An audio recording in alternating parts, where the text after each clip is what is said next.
Hello, my name is Janice B. Gordon, and this is Scale Your Sales Podcast. Welcome to Scale Your Sales Podcast, listed number 9 of 43 best podcasts for every sales professional. I am Janice B. Gordon, the Customer Growth Expert, awarded RevTech Strategist of 2024. In today's episode of Scale Your Sales Podcast, my guest has extensive experience as a CFO of large multinational organizations, and now as consultants helps sales operations, salespeople and sales leaders to sell into the C-suite. So I asked him lots of questions about the changing environment of C-suites and what sales leaders and salespeople need to do in order to augment the decisions that C-suites need to make. So it's really interesting. So much has changed in the last 3 years.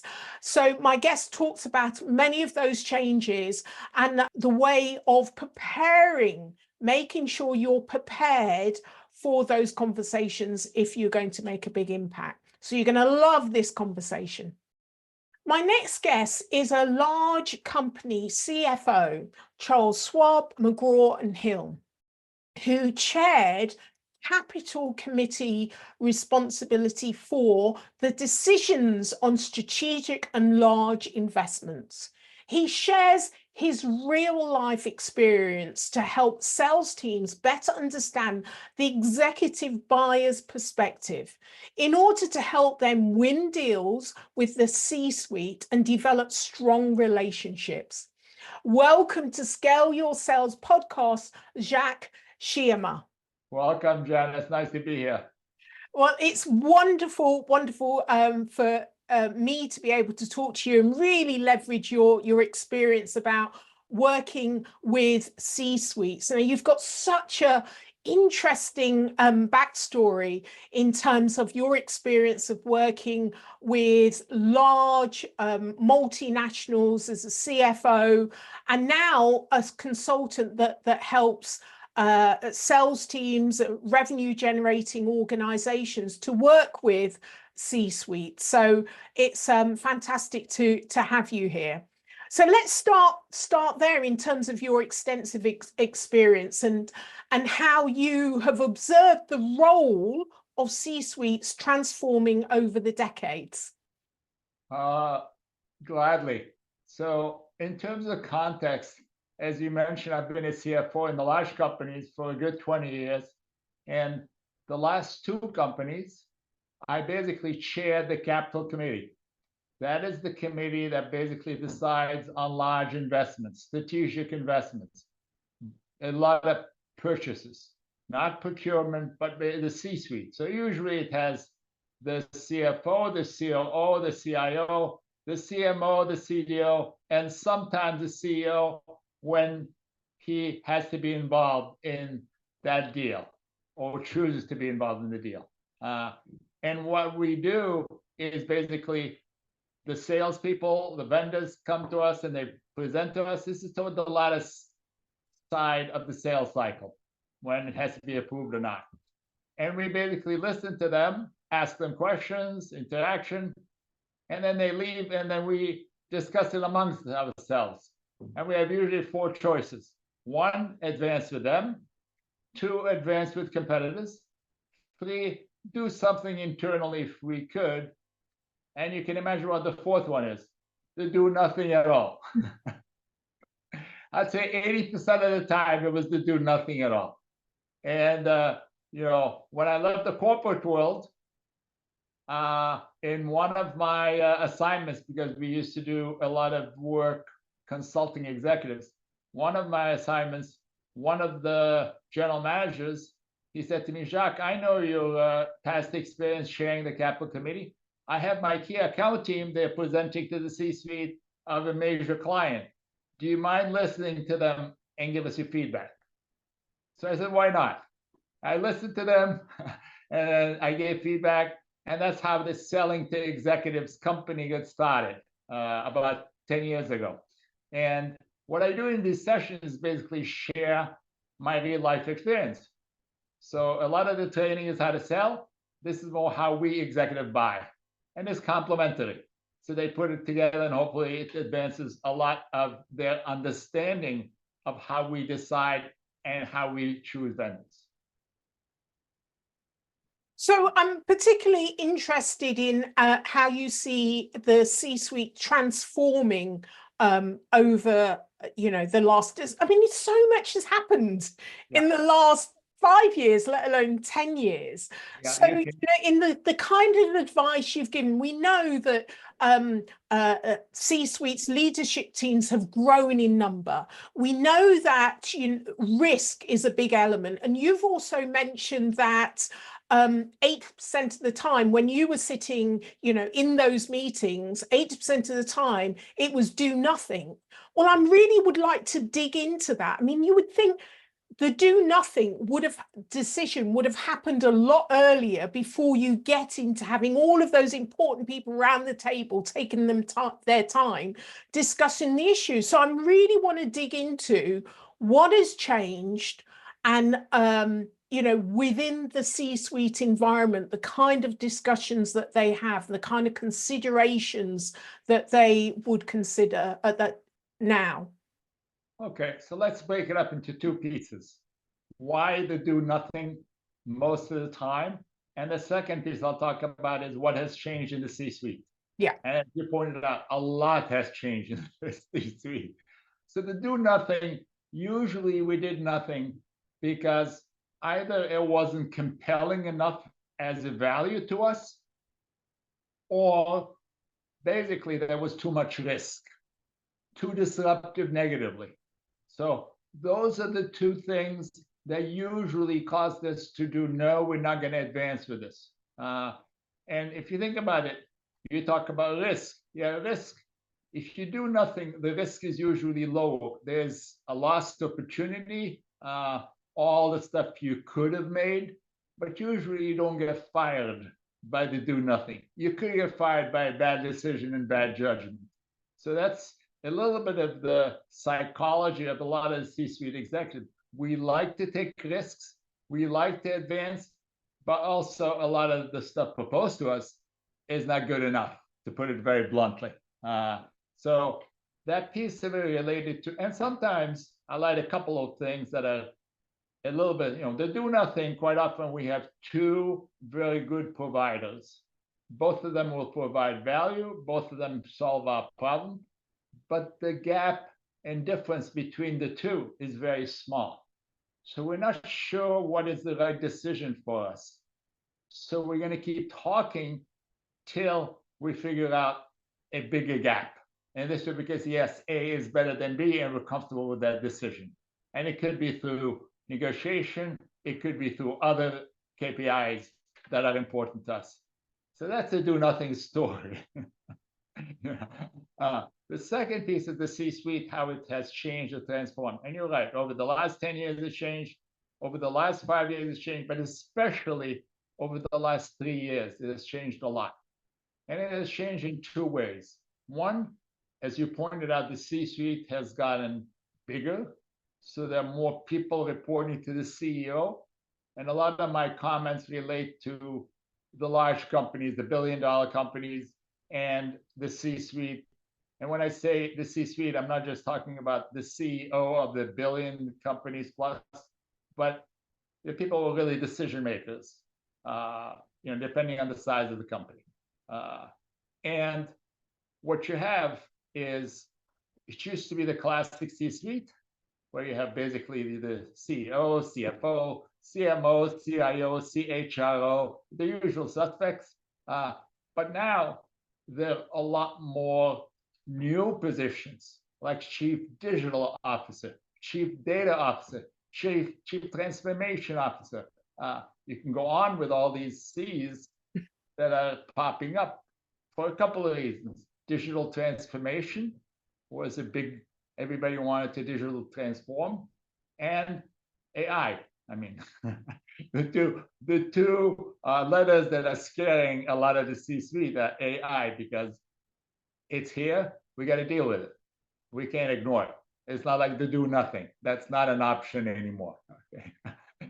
So one, a lot more players in the C-suite. The average, maybe like 7 years ago, 5 years ago, the average number of reports to the CEO of billion dollar plus companies was about 6. Today, or at least as of last year, it's about 8.5. 8.5. So a couple of more people showed up. I don't want to be the half, but some people showed up. And so one, there are more players, and they say it takes a village for a decision. And the second thing is that the existing ones, the CFO, the CMO, their role has broadened. So they do more, and it's a lot more strategic. Those are the two main differences. The roles of the existing one has broadened, and new ones have come in. And it has disrupted the C-suite, in some cases positively, in some cases negatively. So millennials are increasingly entering leadership roles, and there's a real kind of emphasis in they value sustainability and employee well-being. Personally, they value it, so they value it in their decision making. So have you seen this as a generational shift, and how this might be impacting the buying decision? Yes. So again, a couple of pieces. When you talk about DEI and sustainability and employee well-being and all that, those are KPIs that have become a lot more important in the last 10 years. It's not just about bottom line profit and growth. It's more about the well-rounding of all the stakeholders, including internal stakeholders like our employees, not just shareholders or analysts, but people really we should care about, including the environment. Okay, and you've seen in the C-suite executive compensation, those KPIs are popping in.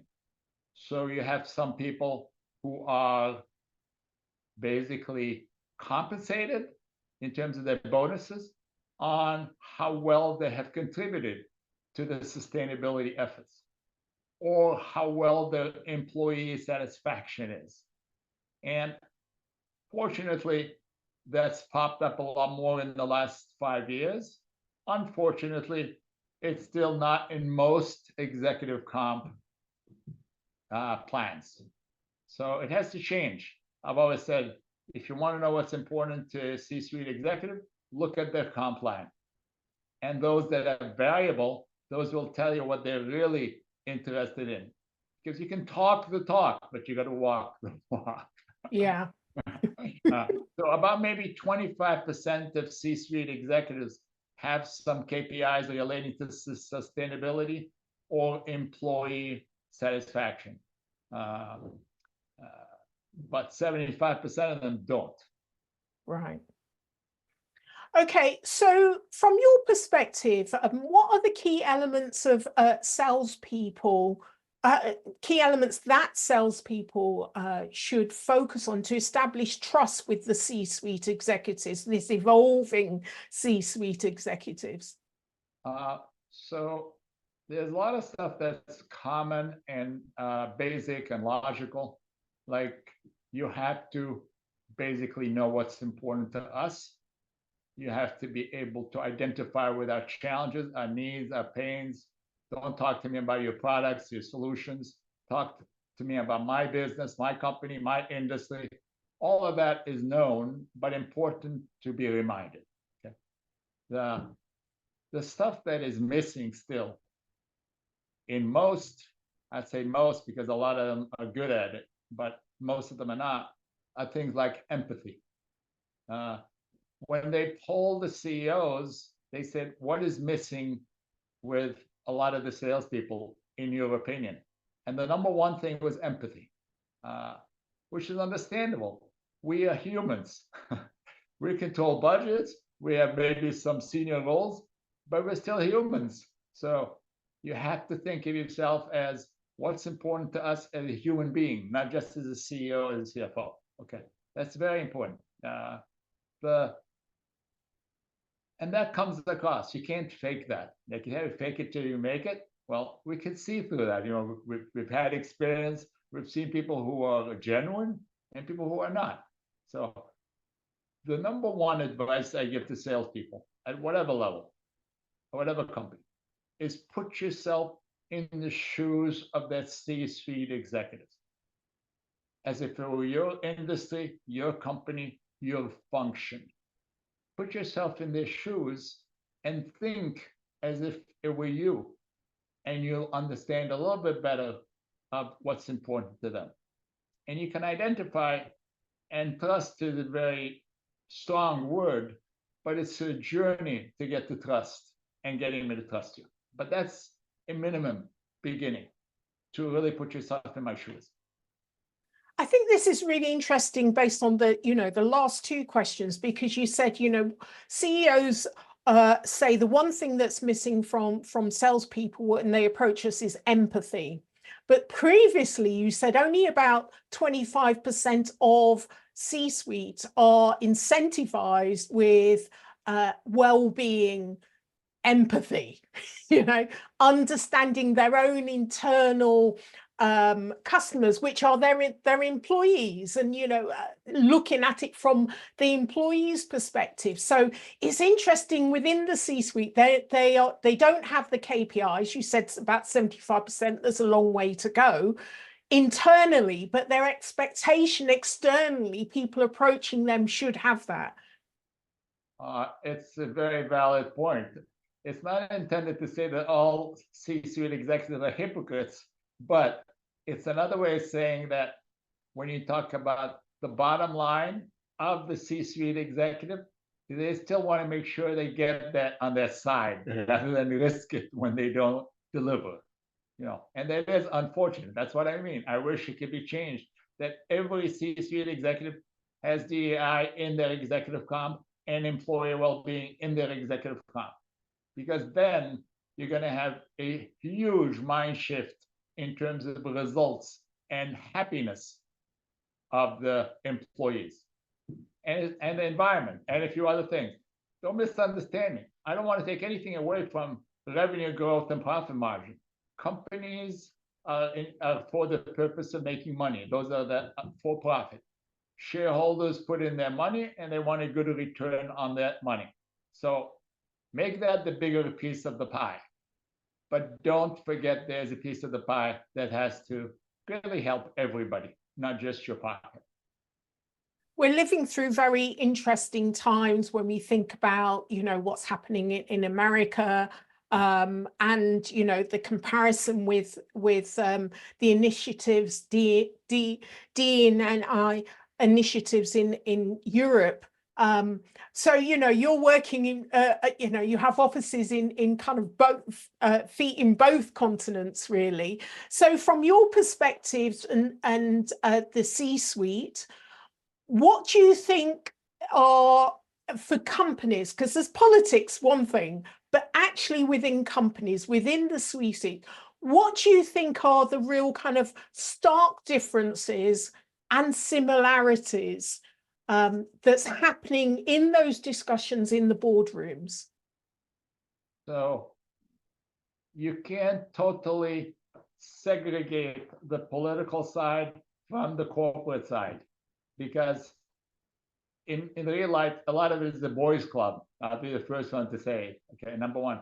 But two, there are also a lot of things like major government contracts and a lot of things tied to the profitability of companies that are regulated by government and by different industry associations. So that can't go away, and it shouldn't go away. It's a matter of balancing what's the right thing for everybody. Internally, we struggle because we have some due diligence and responsibility to all our stakeholders, including our shareholders, including our employees. But at the same time, we have to do something that is also, in terms of benchmarking, similar to other companies in our industry. So we can't go way off the tangent, because then somebody's not going to be happy. And somebody not happy is fine, but most people not happy is not good. So, it's a little bit like an elastic band. You want to stretch it as much as possible, but you don't want to break it. Because if you break it, you lose. And you're right, the political environment, everything going on is a challenge for everybody right now. You can see that it's a challenge. And it's a challenge not just in America, but it's a challenge in a lot more places than America. But America is obviously leading the way. Well, we know there's so much research about diverse teams are more creative, more innovative, and often more profitable as well. And we're not always seeing that reflected in the C-suite. We're seeing it in our buyers and our customer base. So what do you think still needs to be done? A lot of it is really educating everybody relating to things, as you mentioned, like diversity. Like I'm in a diversity task force relating to the women in sales. And as you can guess, women in sales as a percent is very low. And their performance actually on average is higher than males. So you could say, well, that doesn't make any sense. You're right, it doesn't make any sense. But this is the statistic. So the only way to change that is to basically promote women in sales. And it could be education across the board. And it has to start not just from the bottom, because you can't get a lot of senior VPs and exec VPs and CEOs and COOs who are women unless they've moved up the ranks. So you need to almost integrate that into the culture of the company. I'm not suggesting affirmative action in the corporate world, but I'm suggesting some efforts on their own to make that happen, because it's to their benefit. I mentioned that the results are positive. So you need to integrate it. I mean, our job is to do what's best for the company. So why wouldn't we do that? And you can say the same thing, not just relating to women, but a lot of other situations relating to diversity. Yeah. Okay, so C-suites are renowned for being limited with time. And so considering their time limits, how can sales teams craft the messaging that resonates and addresses the current priorities of the C-suite? So think about it. I'm meeting a salesperson, whether it's a sales leader or account executive for the first time. Let's say they got a meeting with me, whether it was referred or whether it was a free pass or whether they won the lot, it doesn't matter. They have a meeting with me. Now, when I meet with them, there are probably two things on my mind, and it has nothing to do with them. I mean, that's the reality. So I have a lot of things on my mind that I have to do, and I got 45 minutes to 30 minutes with that person in front of me. The last thing I want to do is waste my time. The only reason I want to meet that person, other than being polite, or if I owe somebody a favor in the C-suite or elsewhere, is to basically get value out of that person, value to my role, to my company. So if they don't communicate that early on, I probably will tune them out in my mind, and I'm going to think about other things during this half-hour conversation. So they need to get to the point quickly in terms of, where are you here in terms of helping me? Don't talk to me about increasing my revenue and reducing my costs. Not a lot of people come in my office and say, I want to reduce your revenue and increase your cost of running out of business. So I'm going to assume that's part of your role. You're going to come in to help me in terms of my performance. Talk to me about, what are you going to do if I have an issue or a problem? Mention that and say, well, this is something that we've worked with other companies in your industry, and we help them this way, and we want to share with you some results or best practices, or find out what you prefer. And this way I'm tuned to what they can help me with, because it's the stuff, a couple of things I said on my mind to start with. Guess what? They picked one of these two. So they're very relevant, and it's going to be a very engaging conversation. If they talk about stuff other than some of my top important stuff, then it's a waste of time. The other thing I should mention also is that it has to be relating to me, not just the company, because if it's relating to something that somebody who reports to me can take care of, why am I here? Talk to the other person. So it has to be key to me, to the company and to my role, and it has to be key to me. Really a great very interesting information, because I think there are often things we know but we forget. We go in and it's all about us and we're so full of the information we forget. We forget, as you said previously as well, you know, what's in it for me, but also really kind of like focus on the customer and their environment, their world. Yeah, so often I've gone in with that intention and then forgotten and got carried away. So yeah, it's a really, really useful information. All right, so what advice would you give? I'm turning the tables a little, Jacques. What information would you give the CEOs and the sales leaders in creating a roadmap for revenue growth? Thinking with your CFO head, what advice would you give them? They have to basically be very in tune on how the different C-suite executives, not just the CFO, the CEO, the CEO, all executives, how they think and how they decide and what's in it for them. So there was a survey that was done by Forrester a few years ago that asked the CEOs of billion-dollar plus companies, how was your meeting with the salesperson? And the same survey asked the salespeople, how was your meeting with the executive, with the C-suite? The survey with the sales people, they said 75% said meeting was great, successful meeting.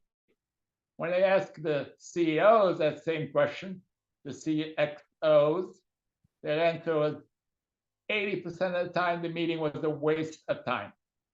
So there's a big gap in perception on how good the meetings are. And a little bit of answering your question, they asked them, why was the meeting not successful? They asked the CXOs, and they said the people were not prepared. That was the number one reason. The salesperson was not prepared. It doesn't mean the salesperson is not intelligent, is not educated, didn't do a lot of preparation, but they didn't do the right preparation for that C-level meeting. So the number one advice is the same as the number one advice the CEOs would give, is be prepared for us. Yeah. And what does that mean? The question is, what does that mean to be prepared for us? Does that mean I look at the website, I look at the annual report, I read articles, I listen to interviews? All of that, yes. But be prepared is doing the stuff that most people do not do. Example, most sales people will not look at the 10K out of a company. 10K is the regulatory report in America that basically gives you a lot of key information about our challenges, our risks, our executive comp. If we were in EMEA, there's a similar report for companies that are listed on the exchange in the US called 20F. And if you're outside like APAC, there are registration documents they give you, similar documents. Not as comprehensive, but still very valuable. So read that. You don't have to read it more than once a year because they're not going to change the executive comp every 2 months.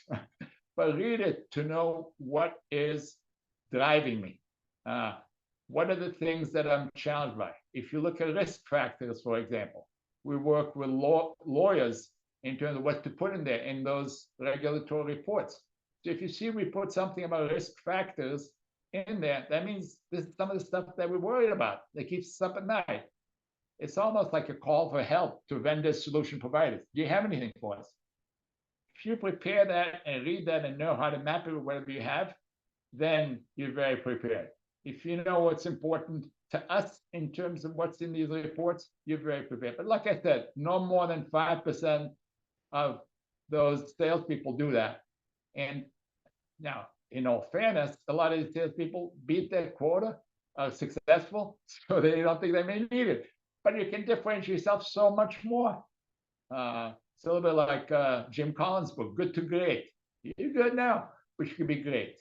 So the advice is prepare yourself properly for C-level meetings by doing the research on the industry, the company, and me. Wonderful. That's excellent advice. Thank you for that, Jacques. So I just want to ask you, what's one of your personal values or beliefs that help to shape your leadership journey? I think you have to be open, transparent with everybody, whether it's across, up, down. It's an open book. You know, when I was a CFO, I had an open office, and basically anybody came in anytime and brought up an issue. Now, of course, I asked them if they bring up an issue, bring up a suggested solution, because I want to hear their thinking and their mindset. But the idea is, I learn a lot from people, and we try to basically see what we can do that's best for everybody. So I think keep surrounding yourself by those that are impacted by whatever decision you make. Listen to them, challenge them if that makes sense, be challenged if that makes sense. And basically always look around you to see what is the right thing to do for everybody. As I said, it's a balancing act, but you know, if you have 10 minds, it's better than one. It's a validation, and there's always stuff outside the box that you don't know about. It's like you don't know what you don't know. Love it. Love it. Thank you so much, Jacques. So how can listeners get hold of you? My company, as you probably know, sellingtoexecutives.com. This is a company that helps sales executives and sales leaders and salespeople win deals with the C-suite in terms of accessing them, relating to them, having the different conversations with them, and winning deals and renewing deals and making bigger deals. Well, we'll put all of that in the show notes. So thank you. Thank you for being a guest on Scale Your Sales podcast, Jacques. It's been an absolute pleasure. Thank you for sharing all of your knowledge and experience. If you enjoy this episode of Scale Your Sales podcast, explore other episodes of insightful guest conversations or watch the caption show on YouTube. Remember to subscribe so you never miss an episode filled with strategies to help you scale your sales. I love to hear your thoughts, so please share your views and leave a review on iTunes. It helps us reach more revenue generators just like you. So until next time, keep scaling your sales.